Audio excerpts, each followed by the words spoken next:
চাল ডাল তেল চিনি নুন শাক সবজি সব জিনিসের দাম বেড়ে গেছে। এর জন্য চারিদিকে আন্দোলন চলছে। কোথায়? মদের দামও তো বেড়ে গেছে, কেউ কোনো কথা বলছে না, কোনো আন্দোলনও করছে না।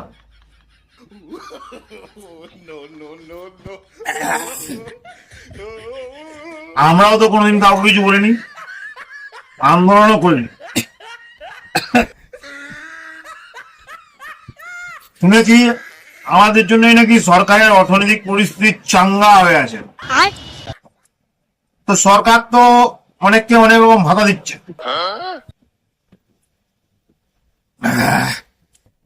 তো সরকারের কি উচিত না আমাদের জন্য একটা মাতাল ভাতা চালু করা? কি বলেন বন্ধুরা?